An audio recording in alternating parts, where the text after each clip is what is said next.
પર્યાવરણ દિવસે કચ્છને લીલોછમ બનાવવા માટે સરહદ ડેરીનો હરિયાળો સંકલ્પ।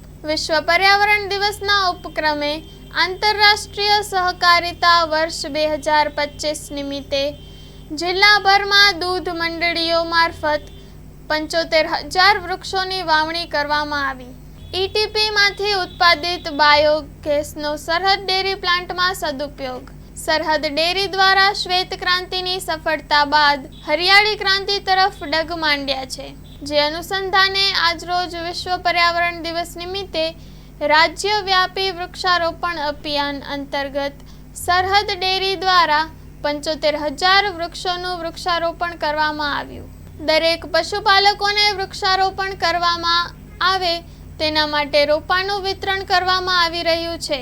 સરહદ ડેરીના કુલ 18 સેન્ટરની દરેક દૂધ મંડળીઓ અને પશુપાલકોને 75,000 જેટલા રોપાનું વિતરણ કરવામાં આવ્યું હતું અને હજી પણ રોપાનું વિતરણ ચાલી રહ્યું છે। દરેક મંડળી સાથે સાથે પશુપાલકોના ઘર આંગણે પશુપાલકો પોતે વૃક્ષારોપણ કરી રહ્યા છે।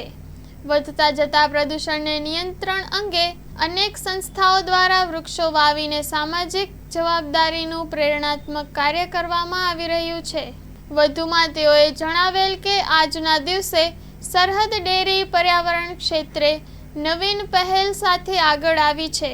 ઈટીપી પ્લાન્ટની એનારોબિક પ્રોસેસ દરમિયાન ઉત્પન્ન થતા બાયોગેસનો ડેરી પ્લાન્ટના સ્વીટ સેક્શનમાં સદુપયોગ કરવામાં આવ્યો, જે સ્વીટ સેક્શનમાં દરરોજના અંદાજિત 60 કિલો એલપીજી ગેસનો વપરાશ થતો હતો, તેની જગ્યાએ હવેથી ઈટીપી પ્લાન્ટમાંથી નીકળતા બાયોગેસનો ઉપયોગ કરવામાં આવશે, જેમાં રોજના લગભગ 60 કિલો એલપીજી ગેસનો વપરાશ ઓછો થવાથી લગભગ 180 કિલો કાર્બન ઉત્સર્જન ઘટશે।